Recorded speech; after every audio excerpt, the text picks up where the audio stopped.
August 19th, 1944. East Prussia. Inside Wehrmacht headquarters near Hitler's Wolfschanze, Generaloberst Alfred Jodl studied intelligence reports from the collapsing Western Front. His staff had reduced the Allied advance to numbers and fuel tables. According to their calculations, American forces had driven more than 400 miles from the Normandy beaches to the tip of Patton's Third Army. The conclusion seemed obvious. The Americans had advanced too far, too fast. Their logistics could not possibly keep up. From Jodl's perspective, the outcome was inevitable. No modern army could sustain such speed without fuel. German experience had proven this again and again. An advancing armored division consumed roughly 150,000 gallons of fuel per day. Patton's tanks were now hundreds of miles from their supply depots. The math was merciless. The Third Army would soon grind to a halt, buying the Wehrmacht time to regroup along the Seine, perhaps long enough to stabilize the front until winter. What Jodl did not know was that 125 miles away, nearly 6,000 trucks were already rolling east in an uninterrupted stream. Headlights blazed through the night, defying every rule of German military doctrine. Every 24 hours, they carried 2,500 tons of fuel, ammunition, and rations straight to the front. The operation was called the Red Ball Express, and it was something German military science had never imagined possible. Within 72 hours, Patton's supposedly immobilized tanks would smash through German positions on the Seine. Within 1 week, Paris would be liberated. Within 1 month, American forces would stand at Germany's border. The Wehrmacht's finest planners were about to learn that American logistics could rewrite the rules of modern warfare.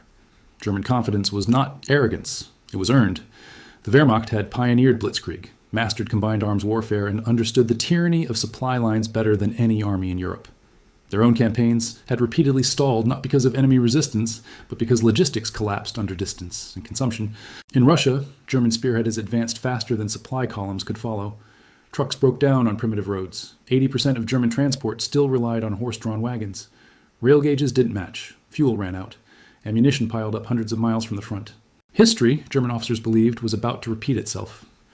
In July 1944, General Hasso von Manteuffel wrote that the Americans faced the same logistical impossibility Germany had encountered in the East. Machines required fuel, spare parts, and ammunition. The faster they advanced, the faster they would collapse. Paralysis, he wrote, was inevitable. German intelligence tracked American consumption with precision. A single Sherman tank burned fuel at alarming rates. An infantry division required 700 tons of supplies per day. An armored division needed 1,000. Patton commanded 12 divisions, advancing along a 60-mile front. That meant 12,000 tons daily, hauled across shattered roads and a transportation network the Germans had deliberately destroyed during their retreat. To the German General Staff, the conclusion seemed inescapable. On August 20th, General Major Siegfried Westphal calculated that even with perfect roads, unlimited trucks, and no mechanical failures, conditions that did not exist, the Americans could not sustain Patton's advance for more than 48 hours. Physical laws could not be violated, not even by American industry. On the afternoon of August 25th, 1944, inside a requisitioned French chateau near Le Mans, Lieutenant Colonel Lorne Ayres faced a room of skeptical officers from the Motor Transport Service. Traditional logistics had collapsed. Railways were unusable. Scheduled convoys were overwhelmed. The math was brutal. Ayres spoke plainly. We're going to build a one-way highway from the beaches straight to the front. Trucks will run 20 hours a day, no stopping except for fuel or breakdowns. We move 2,500 tons daily, minimum. The name came from railroad slang. A Red Ball shipment meant absolute priority. Everything else moved aside. The Red Ball Express would operate the same way. What followed violated every rule German officers had ever learned. 2 parallel one-way routes. Loaded trucks east, empty trucks west, headlights on at night, no blackout discipline, convoys every 5 minutes, average speed, 35 miles per hour. Military police pulled aside any truck that dropped below 25. Nearly 6,000 GMC deuce-and-a-half trucks were required. Operating at availability rates, no textbook allowed. Within 36 hours, the system was running. The drivers shocked German observers most. Of the 23,000 men who would operate the Red Ball Express, nearly 75% were African American, serving in a still segregated U.S. Army. Men denied basic rights at home were now sustaining the fastest armored advance in military history. They painted slogans on their trucks. The Patton's blood bank. Hitler. Here we come. Detroit to Berlin. Rules were simple. If you broke down, you were pushed aside. If you slowed the convoy, you were removed. If you stopped unnecessarily, you didn't belong. By August 28th, German reconnaissance units began reporting something unprecedented. Continuous vehicle columns stretched 20 kilometers, headlights blazing through the night. No spacing, no concealment. Thousands of trucks per hour. To German doctrine, it made no sense. General Edgar Flirtinger of the 21st Panzer Division observed the rout personally and reported with growing alarm. This is not military science. It is mass production applied to war.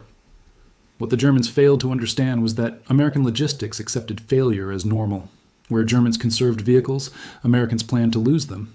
Where Germans repaired engines, Americans replaced them. Where Germans rationed fuel, Americans burned it in bulk. In its first week alone, the Red Ball Express delivered nearly 90,000 tons of supplies. Mechanical failure rates reached 30% per day, yet output increased. Replacement trucks arrived faster than losses accumulated. Fuel consumption exceeded 300,000 gallons daily, and fuel never ran out. German intelligence had missed Operation Pluto, the underwater pipelines carrying fuel from England to France. Forward fuel dumps appeared every 25 miles. Tanker convoys ran alongside cargo convoys. No truck waited more than minutes to refuel. General Walter Warlimont summarized the shock. They burn more gasoline moving gasoline than we allocate to entire armies. The operational impact was devastating. German doctrine assumed armored advances capped at 30 miles per day. Patton's divisions, supplied by the Red Ball Express, sustained 40 to 60 miles, day after day. On September 1st, the U.S. 4th Armored Division advanced 67 miles in a single day. German planning collapsed. General Heinz Guderian initially refused to believe the reports. Intercepts soon confirmed them. More damaging was the psychological effect. German soldiers heard American trucks all night, every night. Endless engines, endless supplies. German units rationed ammunition while Americans fired without limit. During the siege of Metz, U.S. artillery fired 100,000 rounds in 24 hours.